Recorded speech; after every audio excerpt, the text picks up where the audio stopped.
young people, first of all, don't know a lot about socialism and they glorify it. The left tend to hold the monopoly of compassion. We are being boring with that. We do not attract young people. Like, we need to make libertarianism look cool. Hello and welcome to the IA YouTube channel. My name is Reem Ibrahim and I'm the Communications Officer and Linda Whetstone Scholar here at the Institute of Economic Affairs.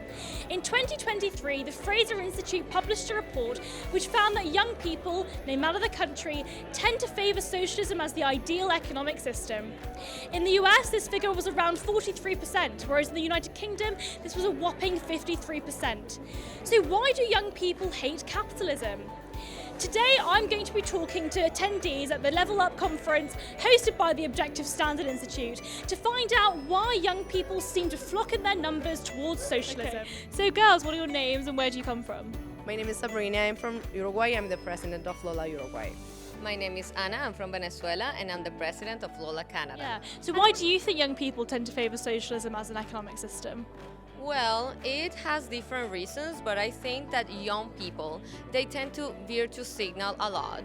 They're building their personality, so it's more likable in their head or in their mind to, please or feel attracted to left-wing ideas, since the left tend to hold the monopoly of compassion. So I think that's one of the reasons, and the other reason is because they have like this anti-system, rebellious personality that comes when you are young, and they think this is cool, when in reality, well, these policies don't work. But actually when they start to pay taxes, they are not leftists at all. Oh, that's the best part, when they discovered income tax. How you doing? My name is Sebastian Węglarz. I come from Poland and I work with Liberty International, which is the oldest US organization that decided to step out and spread libertarianism worldwide. So the organization was established back in 1969. Not quite as old as the IA though, 1955. And why do you think young people seem to favour socialism? Hey, that's a great question. Let me tell you honestly, this is our fault. This is purely our fault. We cannot blame anyone else but us. And I have the answers. Let me tell you, we are being boring with that. We do not attract young people. Like, we need to make libertarianism look cool. We need to make people like stick around with us for the community, for the parties, for the culture. And yeah, we miserably fail at culture and promoting ideas for culture. Look, let me put it this way, the culture art is like 100 times bigger than politics. And we are focusing so much on the public policies and all of that. We need that, right? But this is the end.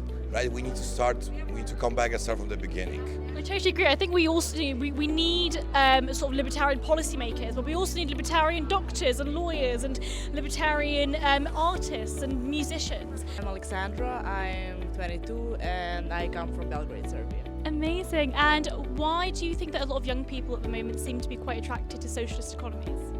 Yeah, so I believe that a lot of young people, first of all, don't know a lot about socialism and they glorify it as like the older generation did as well. And I also believe that they believe that it's easier to, be fond of socialists and be a socialist in the end. Hello, my name is Mauro. I'm 18 years old and I'm from Brazil. Amazing. And why do you think young people tend to favour socialism? Well, in my opinion, I think that young people tend to socialism because it's more attractive than the capitalism. Like, you see and know everybody's equal, we'll do the same things and we'll live happily. But when you start to in the practical thing, it's something that is not so easy to implement. Why do you think that you yourself decided that capitalism was the right system? I think it all started with also objectivism and the libertarianism and the movement, because I started learning more about it. I started learning how important it is actually to have my own work, to do actually a lot of things, and actually how capitalism is important for the society to function as well, and how it's important to be an individual and to know what's yours and to know that you have to work for it actually. Well, in my case, it was socialism. I'm from Venezuela, so since a very young age, I discovered what it's like to be under a socialist regime, and I didn't like it at all. I had to do bread lines, I had to go to supermarkets and find like empty shelves, and I discovered, like, I wanted to find out the reason behind it. And that's when I discovered libertarianism, and I started to read about it, and it was like, oh, so this is what happened in my country. It was like a light bulb. And it's very rational actually. Like it's just the rational way of like thinking, but we get like these socialist ideas like, yeah, everything will be amazing in some time. And every time they fail trying in a country, no, that was not a socialism. No, that was not real socialism, Yeah, you know, not the because real in one. real socialism you get wealth distributed and everything is happy. Like, no.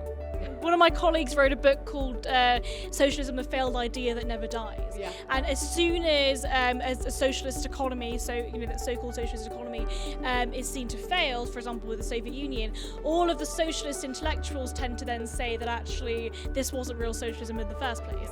I think that argument is quite dangerous because we never really are able to achieve that real socialism, but of course it costs millions of lives, or it costs millions of businesses, or the economic freedom is gone as well.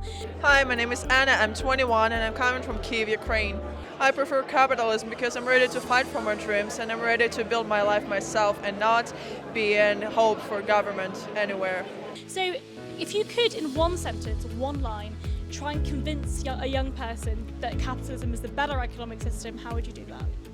Well, that's a big question, I think. But I think it's rational.